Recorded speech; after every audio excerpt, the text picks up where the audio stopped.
ეს არის ახალი 12-ზე დაუბრუნდით პირდაპირ ეთერში როგორია პირველი შეფასებები მინისტრობის კანდიდატთა წარდგენის შემდეგ სოსო ცისკარიშვილია ჩვენი სტუდიის სტუმარი მოგესალმებით ბატონო სოსო. მოგესალმებით ჩვენს ტელემაყურებელს. პირდაპირ კითხავთ ბატონო სოსო მოგწონთ ახალი გუნდი მთავრობის. ეს მარტო ჩემს არ მოგახსენებთ დილას დაახლოებით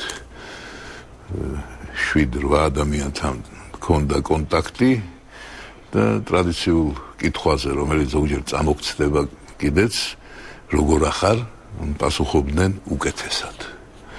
სწორედ მას შემდეგ რაც მოისმინეს ინფორმაცია ახალი მთავრობის შესახებ და ალბათ მეც აი ამ ადამიანთა რიცხვს მივეკუთვნები, რომელიც თავს უკეთესად გრძნობს მას შემდეგ რაც მოისმინა გადაწყვეტილება ქართული ოცნების იმ საკადრო შეთავაზებებთან და დანიშვნებთან და ასარჩევ პირებთან დაკავშირებით, რაც მოვისმინეთ. ახლა ძალიან ძნელია საუბარი ერთგვაროვნებაზე, პროფესიული გამოცდილების, საკუთარი ბიოგრაფიების და ასე შემდეგ, მაგრამ სრულიად მკაფიოა, რომ საერთო რაც აქვს ყველა ადამიანს დასახელებულს ივანიშვილის მიერ იქნებიან ესენი მთავრობის წევრობის კანდიდატები თუ საპარლამენტო სპიკერატის ან კომიტეტის ხელმძღვანელები აქვთ სრულიად მკაფიო. ეს გახლავთ პირადი პატიოსნება და შეუბრალავი სამოქალაქო ღირსება. სწორედ მოქალაქეობრივი მრწამსი ამ ადამიანებისა გახლავთ ის ძირითადი, რაც განასხვავებს მათ წინამორბედებისგან და გარდა ამისა პერსპექტივა ასეთი გუნდის ერთიანობისა ბევრად უფრო მყარია ვიდრე რაიმე ტიპის პოლიტიკურ შეხედულებათა სხვაობა კოალიციაში შემავალი განსხვავებული პოლიტიკური ძალებისათვის. ბატონო სოსო, დიახ, კონკრეტულად რომ დავიწყოთ, ცოტა ხნის წინ შინაგან საქმეთა მინისტრობის კანდიდატი საუბრობდა ჩვენს ღია ეთერში და როგორ ფიქრობთ, რამდენად აქვს მას საკმარისი გამოცდილება იმისათვის, რომ აი ასეთი დიდი სტრუქტურა მართოს და რაც მთავარია, განსაკუთრებული პრეტენზიები არსებობდა წლების განმავლობაში ამ სამინისტროს მიმართ გულისხმობ პოლიტიზირებას სისტემის. როგორ ფიქრობთ, ეყოფა მას გამოცდილება? იცით, თავად ბრძანეთ, რომ იყო გარკვეული პრობლემები ამ სისტემაში და უპირველეს ყოვლისა ამ სისტემის დამოკიდებულებაში მოსახლეობის მიმართ. ანუ არსებობს გამოცდილება, რომელიც ჯობია არ ქონდეს ადამიანს. ჩვენ ყავს დღეს მოვალეობის შემსრულებელი ქალბატონი ზღულაძე, რომელიც გამოზრდილია სწორედ ყველა იმ ნეგატიური პრაქტიკის გაცნობიერებით, რომელიც თან ახლდა ბატონი მერაბიშვილის ხელმძღვანელობას ამ სისტემის და ამავე დროს ეს ქალბატონი შეზღუდულია საკუთარი თავისუფლების ხარისხის შემხედვარე და წარმოადგენდა რუპორს იმ ხელისუფლებისა, რომელიც აითვალწუნა სრულიად საფუძვლიანად ქართულმა საზოგადოებამ. ამიტომ გამოუცდელი ადამიანი თავარია იყოს სრულიად გამჭვირვალე საკუთარი ბიოგრაფიით და საკუთარი ხედვით, რადგან მის მიმართ ნდობის ხარისხი დღეს მერწმუნეთ ბევრად მეტია, ვიდრე რომელიმე აი ამ მაღალ თანამდებობებზე ნამყოფი პოლიციელებისა, რომელთაც უწევდათ დიახ გამჭვირვალე შენობებში, მაგრამ შავბნელ სარდაფებში საკუთარი იგი თავის გამოჩენა და ერთგულებდა იმ პოლიტიკურ ძალას, რომელსაც ვერანაირი სიკეთით შემკული ვერ იქნება, რომელსაც არ ქონდა, ესე იგი ამ სიკეთის მარაგი და კაცმოყვარების ზოგადად რაიმე თვალსაჩინო წარმატება. რასაკვირველია, ბატონ ირაკლის დასჭირდება და დარწმუნებული ვარ, რომ ნამდვილად არ ექნება ამის დეფიციტი და ეს გახლავთ საზოგადოებრივი მხარდაჭერა. დარწმუნებული ვარ, რომ საქართველოს ყველა მოქალაქე სრულიად მაღალი შეგნებით მოეკიდება საკუთარ როლსაც, რომელიც მან უნდა შეიტანოს სამართალდამცავი ორგანოების და კერძოდ პოლიციის გამყარებაში, გაკეთილშობილებაში და მართლა საზოგადოების სასურველ აქტორად მის წარმოჩენაში.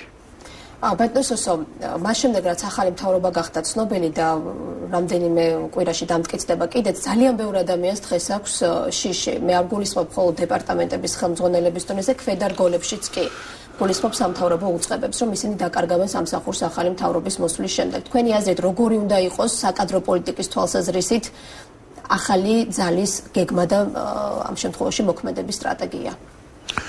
ამ შიშს საფუძველი აქვს უპირველეს ყოვლისა იმ წარსულში, რომელიც გამოიარეს უკვე ჩვენი ქვეყნის საჯარო მოხელეებმა. მიუხედავად იმისა, რომ არაერთხელ მოგვისმენია პრეზიდენტისგან, რომ მინისტრის მისვლა არ უნდა ნიშნავდეს აპარატის შეცვლას, რეალობა ხომ სულ სხვაგვარი იყო. როგორც კი გამოჩნდებოდა ახალი პირი, ის ტრაბახობდა, რომ მე მოვედი ჩემი გუნდით.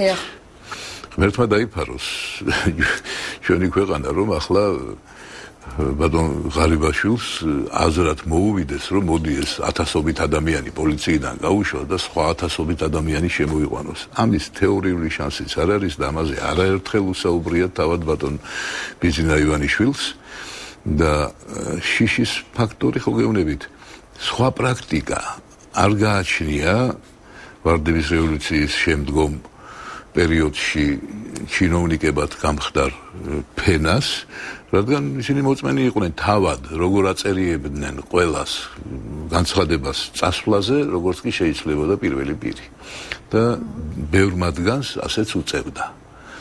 აბა რასაკვირველია, როცა ერთმანეთის ნდობა არ არის დაფუძნებული პირად პატიოსნებასა და მოქალაქეობრივ ღირსებებზე, ცხადია წინამორბედის კადრი შენთვის მუდმივი მონიტორინგის რეჟიმში მუშაობს, რაც ეთაკილებად, რასაც უფრთხიან თავად არა შესაბამის ადგილზე მომუშავე მაღალი რანგის ჩინოვნიკები. ამ შემთხვევაში, როცა ვკითხულობთ გვარებს, ვინ მიდის მინისტრის თანამდებობის დასაკავებლად, დარწმუნებული ვარ, რომ 13 დასახელებული მინისტრიდან 12-ს პირადად ვიცნობ. მათი ხასიათის შესახებ არა მხოლოდ ყურმოკრულ ინფორმაციას ვფლობ, ცხადია. და ძალიან ძნელად წარმოსადგენი იქნება, რომ აი ეს ადამიანები დაერიონ საკუთარ აპარატის თანამშრომლებს მხოლოდ იმიტომ, რომ ისინი იქ დახვდნენ საკუთარი საქმიანობიდან გამომდინარე. ძალიან დიდი მასა ჩვენი სახელმწიფო მოხელეებისა, სამწუხაროა მათ შორის ახალგაზრდებიც, რომ იცოდეთ, საკმაო პრობლემებს განიცდიან ჯანმრთელობის მხრითაც კი, იმდენად არაადეკვატურ პირობებში უხდებოდათ მათ მუშაობა.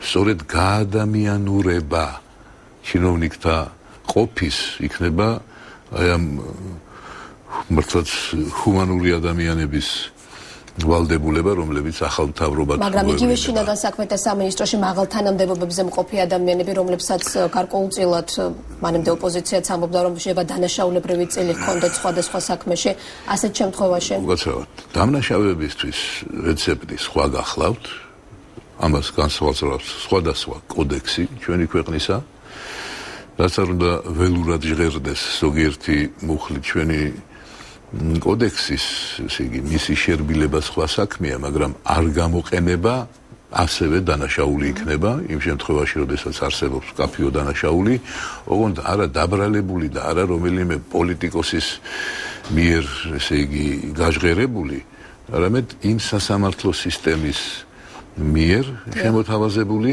რომლის რეფორმირებაც იმედი მაქვს ძალიან მალე დაიწყება და რომელიც აღუდგენს რეალურ პრესტიჟს ჩვენს სახელმწიფოს საერთაშორისო არენაზეც. გასაგებია, ისევ კონკრეტულ მინისტრებს რომ მიუბრუნდეთ მეორე ძალოვანი სტრუქტურა თავდაცვის სამინისტროს აბარებენ ირაკლი ალასანიას. თქვენ როგორ ფიქრობთ, რამდენად შესაფერისი პოსტი არის ეს ალასანიასთვის? მას მანამდე მოაზრებით განიხილავდა ივანიშვილი მომავალ პრეზიდენტად, დღეს თქვა, რომ მას უფრო მნიშვნელოვანი პოსტი აქვს ჩაბარებული.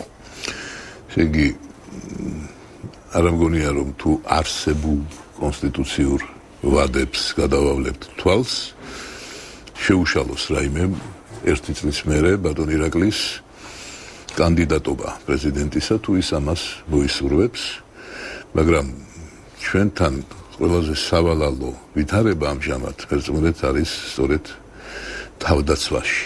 სისტემაში, სადაც ჯარისკაცებს თავად სჭირდება დახმარება საკუთარ თავდაცვაში. გავიხსენოთ, რა წინამორბედები ყავდა ალასანიას.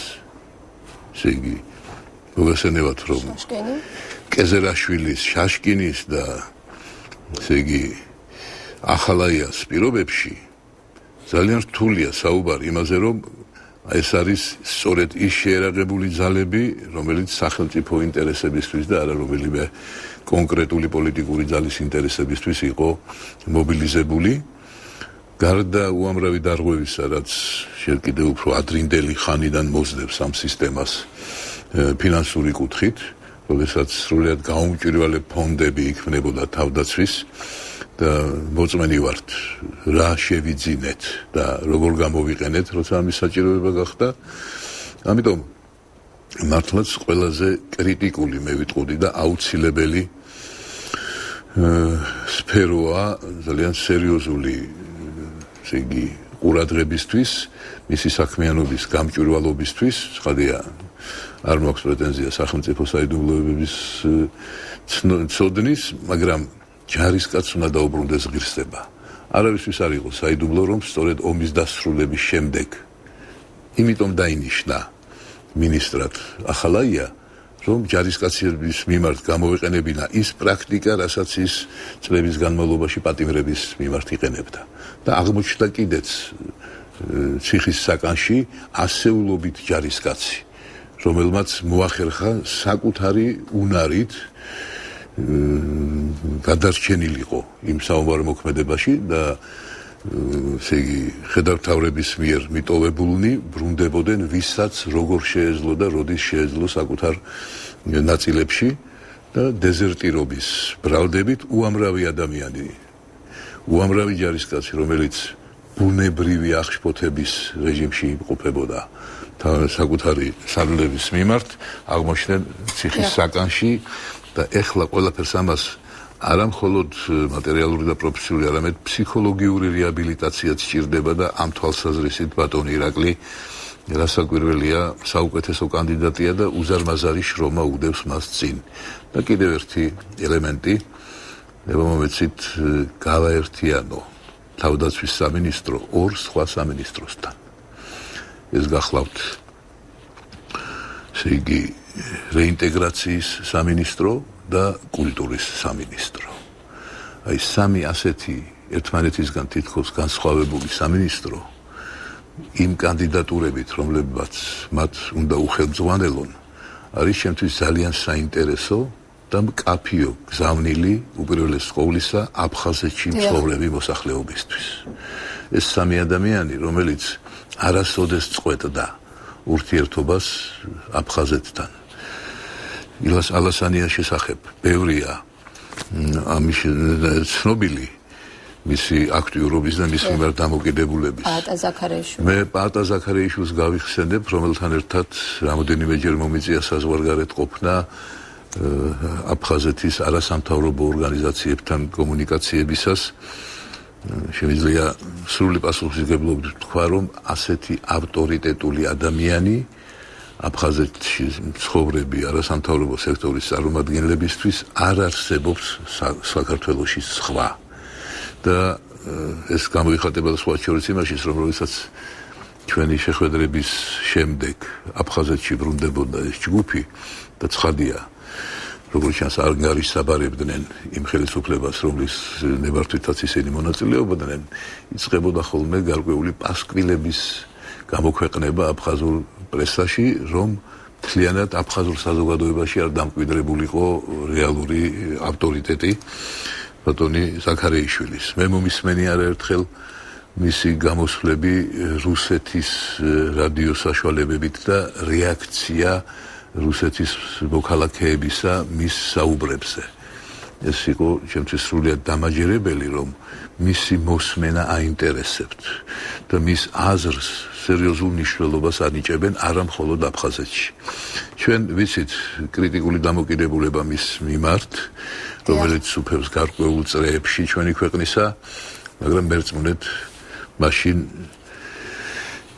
უნდა გაეგრძელებინა ხელმძღვანელობა ისეთი ტიპის მინისტრებს, რომლებიც ადრე მუშაობდნენ აქ და რეალურად დეინტეგრაციას ემსახურებოდათ. დიახ, ბოლო შეკითხოს დაგესვამდა დროის ქრონომეტრაჟის გამოდნო. კონკრეტ რომ გვიპასუხოთ, თუ შენიშვნა რა გაქვთ ახალ სამთავრობო გუნდთან დაკავშირებით, თუ ფიქრობთ, რომ პარლამენტში იმ ადამიანებს შორის, რომლებიც საკანონმდებლო ორგანოში რჩებიან, უკეთესი იქნებოდა, რომ რამდენიმე გეხილათ აღმასრულებელ ხელისუფლებაში? ცით ვერ გეტყვით ახლა, შეიძლება ვინმეს გაუჩნდეს აზრი, რომ რატომ ქალბატონი მაია ფანჯიკიძე და არა ბატონი თედო ჯაფარიძე. დიახ. მე ასეთი კითხვა არ მიჩნდება ახლა და არავის შეუტანია ეჭვი იმაში, რომ თანამედროვე ქართული დემოკრატიის პაპა სწორედ თედო ჯაფარიძეა და მას იმდენი გამოცდილება აქვს, რომ რასაკვირველია, არა მხოლოდ დარგს უნდა უხელმძღვანელოს, არამედ მისი გამოცდილების გაზიარების საშუალებაც უნდა ჰქონდეს. არანაკლებია თანამდებობა, რომელსაც დაიკავებს ბატონი თედო საპარლამენტო კომიტეტში საგარეო საქმეთა და მასზე ვერავინ იწვევს, რომ გათიშულია რაიმე ტიპის ქმედებებისგან ქვეყნის ასიკეთოთ. სხვა მხრივ ხლა ის რომ შრომის და ჯანმრთელობის დაცვის მინისტრად ბატონი ამირანია მოვლენილი, ის რომ ბატონი დავით კიროალიძე სოფლის მეურნეობას მიხედავს. დამადასტურებელია იმისა, რომ საზოგადოების მიერ ისინი არ ყოფილან ჩარეცხილი. ვინც ისინი ჩარეცხა, თვითონ მიემართებიან ახლა მათ შესანაცვლებლად, მაგრამ აი ინდივიდუალურად ერთადერთ არ ვიცნობ, დანარჩენის მიმართ ძნელია რაიმე პრეტენზიების გაკეთება, თუმცა მოვისაკლისე მართალი გითხრათ ქალბატონ თინა ხიდაშელის გვარი, მაგრამ მის უფრო საპარლამენტო აქტიურ მოღვაწედ მიმაჩნია და ამაზე მივაკითხოთ, როგორ ფიქრობთ, რამდენად საინტერესო გუნდი რჩება და აქტიური პარლამენტში, იმიტომ რომ ბევრმა გადაინაცვლა მთავრობაში.